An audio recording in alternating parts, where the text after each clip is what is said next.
মুহূর্তে আমি দাঁড়িয়ে রয়েছি একেবারে মোথাবাড়ি থানার সামনে। আপনারা দেখতেই পাচ্ছেন একেবারে মোথাবাড়ি থানায়। এবং আপনাদেরকে জানিয়ে রাখি যে গত দুদিন আগে পরশুদিন যে মোথাবাড়ি থানার একদম অদূরেই কালিয়াচক ২ নম্বর ব্লকে সেখানে দিনভর যে বিক্ষোভ হয় সেই ঘটনাকে কেন্দ্র করে ইতিমধ্যেই একটা শ্রেণীর মিডিয়া তারা বারবার জানাচ্ছে যে এই ঘটনার মাস্টার মাইন্ড ছিলেন মোফাক্কেরুল ইসলাম।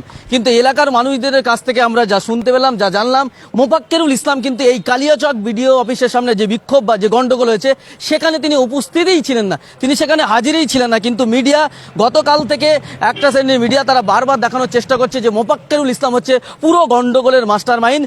কেননা ২০২১ বিধানসভা নির্বাচনের সময় মোফাক্কেরুল ইসলাম ইটার বিধানসভা থেকে মিমের প্রার্থী ছিলেন এবং সেটাকেই ট্যাগ করে দেখানো হচ্ছে যে এই ঘটনার মাস্টার মাইন্ড কিন্তু মোফাক্কেরুল ইসলাম। কিন্তু এই এলাকার মানুষজনের যে বক্তব্য, তাদের কি যা বক্তব্য এখনো পর্যন্ত আপনাদেরকে জানাবো যে এখনো পর্যন্ত যা বক্তব্য তারা কিন্তু বলছেন যে মোফাক্কেরুল ইসলাম কিন্তু এলাকায় উপস্থিত ছিলেনই না।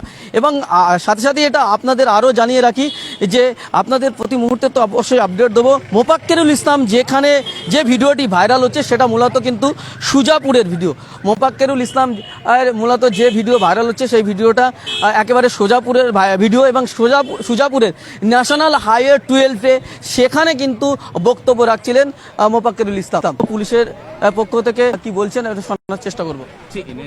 কি আপনার থানায় আসবে? এখনো ওরা অফিসিয়ালি আমার সাথে কোনো কিছু হয়নি। আমি যেটা জানতে থেকে জানতে পেরেছি এখনো পর্যন্ত আমার সাথে হয়নি, অফিসিয়ালি কিছু হয়নি। কথা বলছিলাম যখন আসবেন, যদি আসেন আর কি, যেটা আপনাদের থেকে জানতে পেরেছি একদম সব রকম সহযোগিতা আমাদের আছে। তদন্তের জন্য করতে হবে না, ওটা তো একটা এজেন্সি। না না সত্যি আমি যেটা আপনাদের থেকে জানতে পেরেছি যেটা আছে, ঠিক আছে, অফিসিয়ালি কোনো কমপ্লিট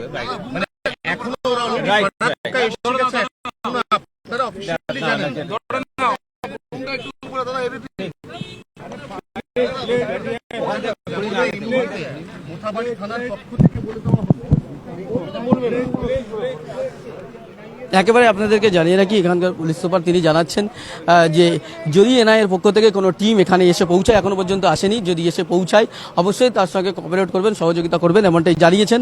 এবং আপনাদেরকে এটাও জানিয়ে রাখি এখনো পর্যন্ত এই কালিয়াচক কাণ্ডে এখনো পর্যন্ত আমরা যে তথ্য পাচ্ছি একেবারে ৩৫ জনকে ইতিমধ্যেই কিন্তু গ্রেপ্তার করা হয়েছে এবং এখনই বিভিন্ন জায়গায় তল্লাশি চলছে, বিভিন্ন জায়গায় পুলিশ রেড করছে এবং সিআরপিএফ থেকে সেন্ট্রাল ফোর্স থেকে শুরু করে লোকাল থানার পুলিশ তারা কিন্তু বিভিন্ন জায়গায় ইতিমধ্যেই তারা আনিয়ে দিচ্ছেন এবং আরও গ্রেপ্তারের আশঙ্কা রয়েছে, আরও বেশি গ্রেপ্তার হতে পারে বলে জানাচ্ছে। তবে এখনো পর্যন্ত আমরা যা জানতে পারছি ৩৫ জনকে গ্রেপ্তার করা হয়েছে এবং মিডিয়াতে যেটা বারবার দেখানো হচ্ছে যে মোফাক্কেরুল ইসলাম যে মাস্টার মাইন্ড, এখানে কিন্তু তার কোনো ভায়োলেন্স বক্তব্য কিন্তু বারবার দেখানো হচ্ছে না যে তিনি যে কি বক্তব্য রেখেছেন, কি ভায়োলেন্স করেছেন, সেই রকম কোনো বক্তব্য কিন্তু ফুটে ওঠেনি।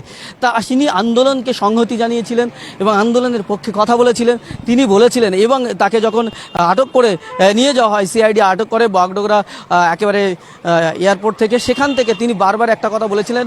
তখন যাকে আটক করে তাকে যখন নিয়ে যাওয়া হচ্ছে তিনি বারবার একটা কথা বলেছিলেন যে আন্দোলন চলতে থাকবে যতক্ষণ পর্যন্ত না এই এসআইআরের নাম না আসছে ততক্ষণ পর্যন্ত কিন্তু তাদের আন্দোলন চলতে থাকবে বলে বারবার কিন্তু জানিয়েছেন। এবং আপনাদেরকে জানিয়ে রাখি এই মুহূর্তে আমরা মোথাবাড়ি থানার সামনে রয়েছি এবং প্রতি মুহূর্তের আপডেট অবশ্যই আপনাদের দিতে থাকবো, প্রতি মুহূর্তের কথা আপনাদের জানাবো।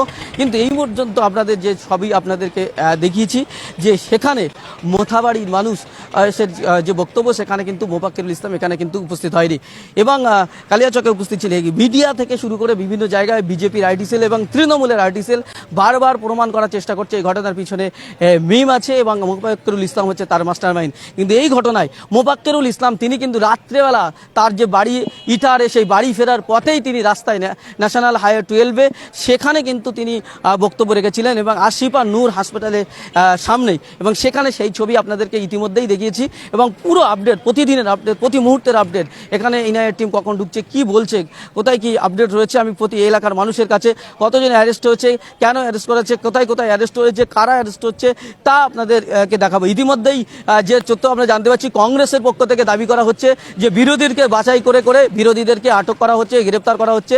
এবং এমনকি আইএসএফের পক্ষ থেকে অভিযোগ করা হচ্ছে তাদের প্রার্থীকে নমিনেশন করতে দেবে না বলে তাদের প্রার্থীকে গ্রেপ্তার করা হয়েছে। মোথাবাড়ি কেন্দ্রে যে আইএসএফের প্রার্থী ছিল তাকে গ্রেপ্তার করা হয়েছে। সেই সাথে সাথে এই আইএসএফের এখানকার যারা লিডারশিপ রয়েছে তাদেরকে গ্রেপ্তার করা হচ্ছে, কংগ্রেসের যারা নেতৃত্ব রয়েছে তাদেরকে গ্রেপ্তার গ্রেপ্তার করা হচ্ছে বলে এই ঘটনায় অভিযোগ উঠছে। এবং এই ঘটনাকে কেন্দ্র করে বিরোধী দলনেতা শুভেন্দু অধিকারী তিনি অভিযোগ করেছেন যে এখানকার যে আগের মন্ত্রী এবং বিধায়ক ছিলেন সাবিনা ইয়াসমিন, তাকে গ্রেপ্তারের করার দাবি জানিয়েছেন শুভেন্দু অধিকারী। এবং আপনাদেরকে জানিয়ে রাখি, এখনো পর্যন্ত যে ছবি আমরা দেখতে পাচ্ছি, নিরীহ সাধারণ মানুষ যারা এই ঘটনার সঙ্গে কোনোভাবেই যুক্ত ছিল না, এমন অনেকেই গ্রেপ্তার করা হয়েছে বলে অভিযোগ তোলা হচ্ছে। পুরো গ্রাউন্ড রিপোর্ট একবারে আপনাদের দেব, গোটি মিডিয়ার সামনেই দাঁড়িয়ে আমরা বলছি, সত্য তুলে ধরবো, সত্যটাকে আমরা তুলে ধরবো, যা হবে তা আমরা কিন্তু তুলে ধরবো।